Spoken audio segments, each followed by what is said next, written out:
Jatuhnya kekuasaan pemerintah Afghanistan oleh Taliban telah menggemakan kembali nasib pengungsi Afghanistan yang nasibnya telah terkatung-katung lama di Indonesia. Salah satu pengungsi Afghanistan tersebut terdapat seorang perempuan mantan juara karate di negaranya yang kini telah menjadi pelatih di salah satu dojo di Kabupaten Bogor, Jawa Barat. Dan berikut profil lengkapnya.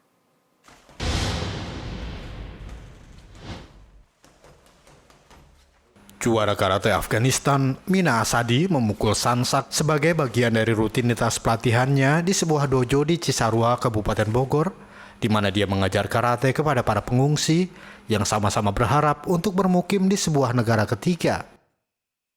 Hi, my name is Mina Asadi. I'm from Afghanistan and I'm head coach of Cisarua Refugee Shitkan Karate Club. And I hope this dark days of my country will finish soon. Mina merupakan satu-satunya atlet wanita yang mewakili Afghanistan di kejuaraan karate Asia Selatan 2012, di mana dia memenangkan 2 medali perak. Saat ditemui, ia mengaku saat ini ia mencemaskan atlet wanita yang berada di tanah airnya yang mungkin telah kalah dalam perjuangan mereka karena Taliban kembali berkuasa. I feel miserable. I lost my hope, and the people of my country lost their hope, and the situation of our country is very dangerous. All the country, including capital Kabul, are fall by Taliban, and the people of our country is terrified, and they don't expect this situation, and all the achievement and values are destroyed, and this would be a dark moment for the people, and especially for the women and girls. Mina meninggalkan Afghanistan ketika dia berusia 12 tahun dan pergi ke Pakistan, di mana dia memulai pelatihan karate dan kemudian mewakili Afghanistan di Pesta Olahraga Asia Selatan 2010. Tahun berikutnya dia kembali ke Kabul dan membuka klub bela diri karate. Tetapi ia terpaksa melarikan diri untuk kedua kalinya karena kekerasan dan berakhir di Indonesia bersama suaminya dan putrinya yang berusia 1 tahun. Ketika Taliban memerintah Afghanistan dari tahun 1996 hingga 2001, interpretasi ketat mereka terhadap hukum Islam terkadang ditegakkan secara brutal. Taliban menyatakan bahwa perempuan tidak boleh bekerja dan anak perempuan tidak boleh bersekolah. Perempuan harus menutupi wajah mereka dan ditemani oleh kerabat laki-laki untuk keluar dari rumah mereka.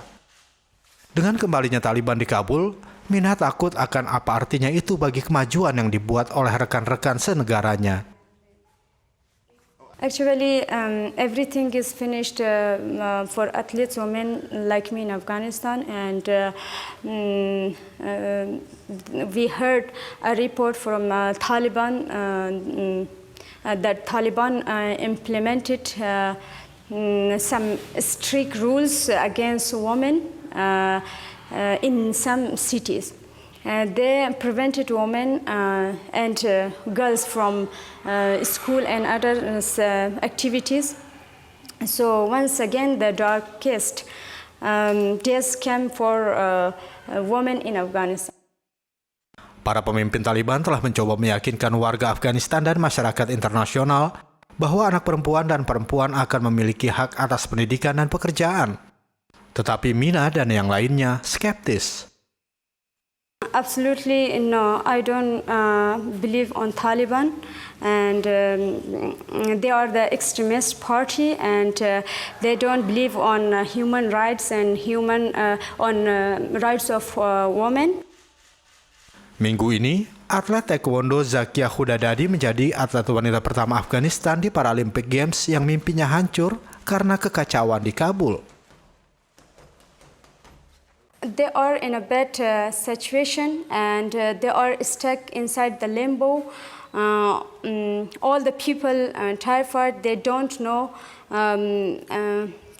about the situation, and Taliban starting searching door by door, and they are asking about the people who are work in government and another social activist, and so it's really unbelievable for us.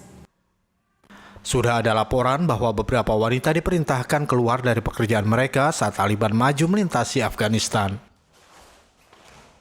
I don't know, but when I'm asking from my friends, they are saying that Taliban said that we are become friend with them, but they are never friend. They are never change, and they are the same Taliban. Mayoritas pengungsi Afghanistan di Indonesia adalah etnis Hazara yang selama beberapa dekade telah menjadi sasaran oleh militan Sunni, termasuk Taliban dan ISIS, karena etnis dan sebagian besar keyakinan Syiah mereka. Dari Kabupaten Bogor, Jawa Barat, kontributor Nusantara TV melaporkan.